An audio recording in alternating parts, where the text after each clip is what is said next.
Online Manipur gi numidangi pau miyeng tabirba pumnamagpu thoilai somna khurumjari ahanbada maruiba pau Kuki militant singna nongmai amadi drone dagi bomb thadaduna Koutruk kadangban khulda landarakpadagi mauna ama sire chahi tareta ngairbi machanupi sokle Handang Manipur lengana lokhalakpa khongthang ama oina Imphal West District ki Lamsang Police Station gi manung chana lairiba Koutruk amadi kadangbanda combing operation chathaduna khulngakpa sing sitnana takthokpagi khongjang jangsinki masina meitai khulsing asi hakthengna nangakpi senbina balaitabagi khudong chaba asi loduna khul ani asiga thangnana lairiba Harauthel Sport University ka thangnana lairiba Bethel singthakta gi ngasi Kuki militant singna drone sizinaduna bomb thadarakre loinena nongmai round kaya masing khangdana kaptharaktuna kadangban amadi Koutrukna chingbada attack chatharakpadagi mauna ama nongmaina panduna sire mahakalakmina ba chahi taruk tangarbi machanupi nongmaina panduna sokle Press na thagdok thokfamdagi phangba pawgi matung inadi ngasi nungthil pung amaga minute 95 rom taba matamda ikhang khanghoduna Harauthel Sport University gi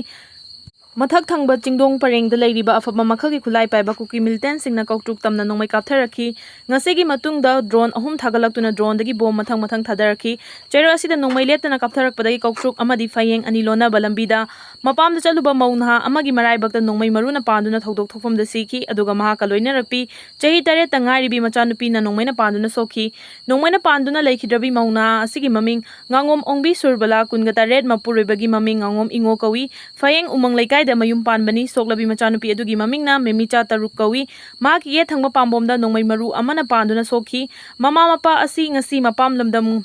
oiriba Koutruk chaluraga mayumda tamna lakpada Kangchup yoromdaida Kuki militant singna nongmai kapsilakpadagi panduna laikhidabani laikhidrabi ngangom surbala hairibi nupi asigi mapuroiba ngangom ingo asi BDF oina hojik Kangchup chingkhongda hangliba BDF posta duty tawduna lairibani hairi asi bhaksang amadi nongmaina panduna soklaba machanupi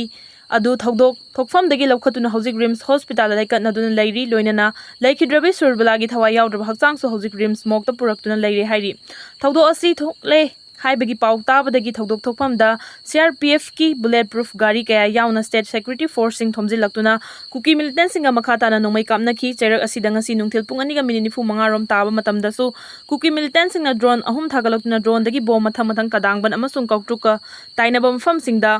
Thadaraki maduda subom machena panduna nupi macha ama sokle hairibagi pau phangi chap chaba maming matha presna phangba ngamdri pau asina hai Kuki militant singna Bethel singthaktagi nongmai kaptharakpadu singda damgi chingya pareng yauna nongmai paring naina kapthabagi thabak chatharaki nungthil pung mari taba fawbada nakal animakta angakpa phangna nongmai kamnaki Kuki militant singna nongmai amadi bom kapsinna drone dagi bom thadaraktuna attack chatharakpada asidagi Koutruk amadi kadangbana lairiba khunja sing masa gi mayum thadoknaduna lanjena ki loinana security personnel kaya thomjilaktuna makhoi bungak senbagi thabak hojik chathari pressna phangba pawgi matung inadi nongmai kamnabagi thogdo asing asi nungthil pung manga makhai fawbo chathaki hairi panbaya badi pawche asina Harauthel Sport University ka thangnana lairiba Bethel gi akoiba mafam singda afaba makhagli khulai paiba Kuki militant singi bunker kaya saduna makhoi gi achoba kem oiduna laire numit kharani gi mamangda su Bethel chingthaktagi Koutruk khulgi mathakta drone ahum thagalakpa laikre maram aduna hariba mafam asida lairiba Kuki militant sing asi Manipur lenga ke athuba mieng changduna takthokpiu maduna trabadi thangnana lairiba Koutruk ka dangban amadi atei khul singna nongmai amadi bom kapsilaktuna landarakpa yabagi chingnaba chauna lairi haina Manipur lenga ki mafamda khangan khrabani makha darakpa update da Manipur lenga ka wari saroi Chief Minister Biren gi wafam yaningde Itlf Irang asegi waroisin puraknaba wari sabada Central lenga khaktaga wari sagani haina Itlf ki spokesperson Jinja Buljong na phongdokre Press Trust of India